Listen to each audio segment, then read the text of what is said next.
학대당하거나 유기되는 수많은 강아지들이 있었고, 이 아이들을 사랑하는 많은 활동가분들이 노력해주셨고, 그렇게 해서 많은 변화가 있었어요. 동물보호법에서 동물유기나 동물학대와 관련된 처벌이 강화된 거예요. 비록 느리고 더디더라도 강아지들과 사람들이 함께 행복해지는 세상을 향해 천천히 계단을 올라가다 보면 강아지를 공장처럼 찍어내는 곳들이 사라질 줄 알았어요.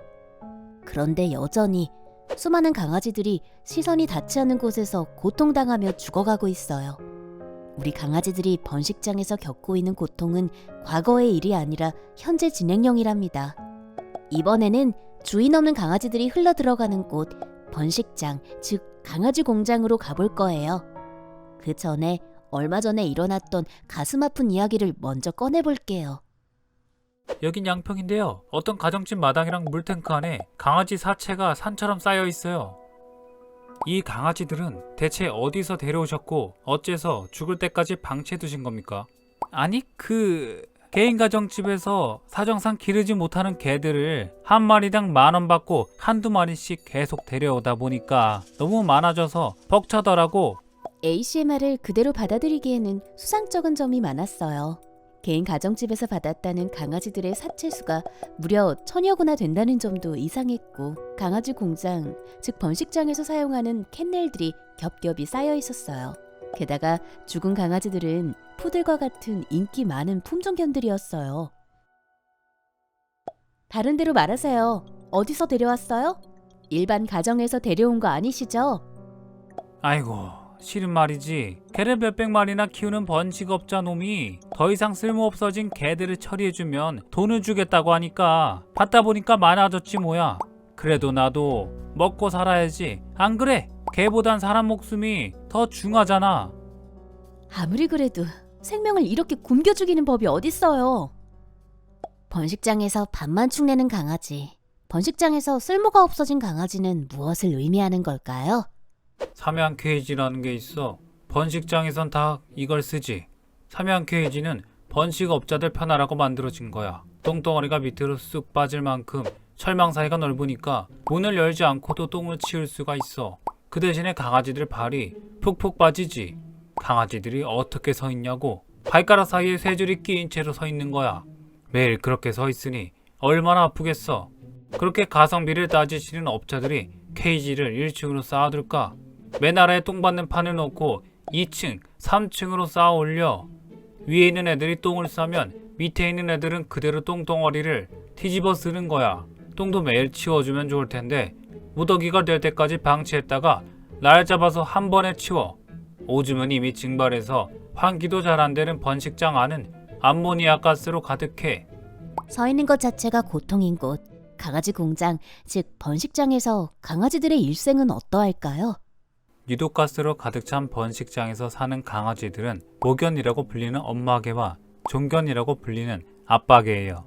죽은 채로 발견된 1,000마리의 강아지들도 다 번식장의 모견과 종견이었고, 이 아이들은 번식견으로서의 쓸모가 다하자 번식장에서 A씨의 집으로 흘러 들어간 거예요. 주인이 없고 품종견이고 중성화 수술을 받지 않았다면 그 아이는 언제든 번식장으로 들어갈 수 있어요. 번식장으로 흘러 들어오는 경로는 참 다양해요. 번식장의 모견에게서 태어나서 펫샵으로 갔지만 아무에게도 선택받지 못해 다시 돌아오는 강아지, 선택받았다가 버려진 강아지, 보호자의 사정으로 온라인을 통해 무료 분양된 강아지들이 번식장으로 모여들어요.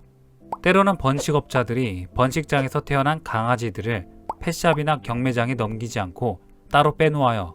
번식업자들 전문 표현으로 키워 올린다 라고 해요. 주인의 사정으로 버려져 번식장에 들어온 강아지들을 구조하러 가보면 2가지 유형의 부모견들이 있어요. 케이지 안에서 쉴 새 없이 좌우를 왔다 갔다 하며 미쳐버린 강아지가 유형 1, 모든 것을 체념한 듯 꼼짝하지 않으면서 살고자 하는 의지를 몽땅 잃어버린 강아지가 유형 2예요. 번식장에서 키워 올려진 아이들은 생후 1년이 되기 전에 번식을 시작해요. 보통 가정에서 키우는 강아지들의 수명은 15년인데 이 아이들의 수명은 많아봐야 8살이에요. 발정 촉진 주사를 맞고 제왕절개 수술을 받으며 죽을 때까지 임신과 출산을 끊임없이 반복하면서 장기가 망가질 대로 망가지고 맙니다. 강아지들은 강제로 교배당할 때와 출산한 후에 새끼에게 젖을 물리는 시간을 제외하면 꼼짝없이 케이지 안에서 갇혀 있어요. 새끼를 낳고 빼앗기는 일이 수십 번 반복되면 강아지들은 미치지 않고서는 버틸 수 없을 거예요. 강아지들도 똑같아요. 감정이 있고 생각을 할 줄 아는 존재들이기 때문이에요.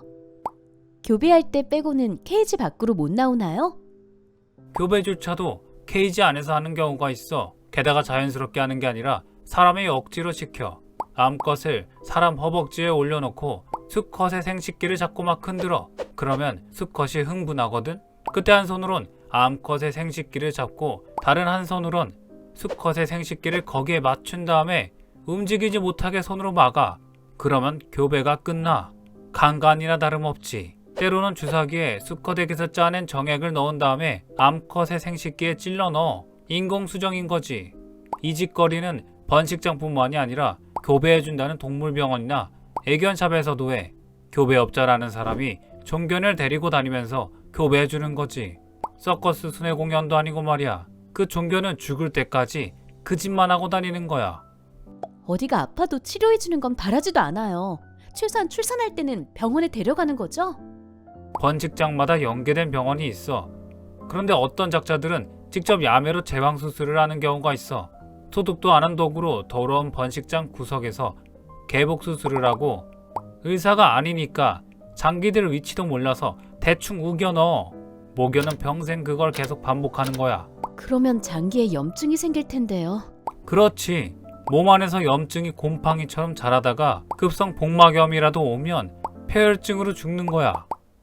더 이상 새끼를 가질 수 없는 엄마 강아지, 교배를 못하는 아빠 강아지들은 번식장에서 더 이상 쓸모가 없어진 뒤에야 매일이 지옥 같았던 번식장에서 벗어나요. 생애 처음으로 햇볕도 쬐고 살결을 스치는 바람도 느낄 수 있는 거예요. 어떻게 살아있는 생명한테 그런 짓을 할 수 있죠? 얘들을 생명으로 여기면 도저히 할 수 없는 짓이야. 새끼 빼는 기계로만 보는 거지. 사람이 아니니까 생명으로도 보지 않는 거야. 그리고 쓸모가 없어지면, 그러니까 생식 능력이 떨어지면 경매장에 데려가서 마지막으로 팔아먹어. 사람들은 그걸 또 개고기나 개소주로 먹지. 요즘에는 강아지 식용에 대한 부정적인 인식이 보편화되면서 수요도 대폭 줄어들었고 번식업자들이 강아지들을 식용으로 팔아먹기가 어려운 환경이 되었어요. 그렇다 보니 강아지 공장을 크게 운영하는 번식업자들은 쓸모는 다 했는데 너무 많아 처리하기 곤란해진 강아지들을 푼돈을 받고 대신 처리해줄 수 있는 사람들을 찾아간다고 해요. 1000마리 강아지 시체 사건은 빙산의 일각에 불과하죠. 이 아이들이 이 세상을 온전히 누릴 수 있는 시간은 기껏해야 생애 단 한 번이에요. 이 아이들은 강아지 경매장을 거치며 원래 살던 케이지를 떠나 다른 케이지로 옮겨가요. 간신히 번식업자의 손을 벗어난 아이들은 경매장에서 중간 유통되거나 도살장에 직거래되어서 새 주인은 도살업자로 바뀔 뿐이고 이들이 향하는 곳은 전에 지내던 곳과 다를 바 없는 어두컴컴한 도살장이에요. 번식업자에게 강아지들은 삶뿐만이 아니라 죽음까지도 돈이어야 합니다. 공장에서 기계들의 물건을 생산하듯 번식장에선 강아지가 강아지를 생산해요. 그렇다고 해서 생명을 가진 강아지들이 기계는 아니에요. 하지만 유행처럼 번지는 한국의 반려견 문화와 펫산업 아래에서 부모 강아지들은 기계보다 나은 대우를 받지 못하곤 해요. 한 가지만 기억해줘요.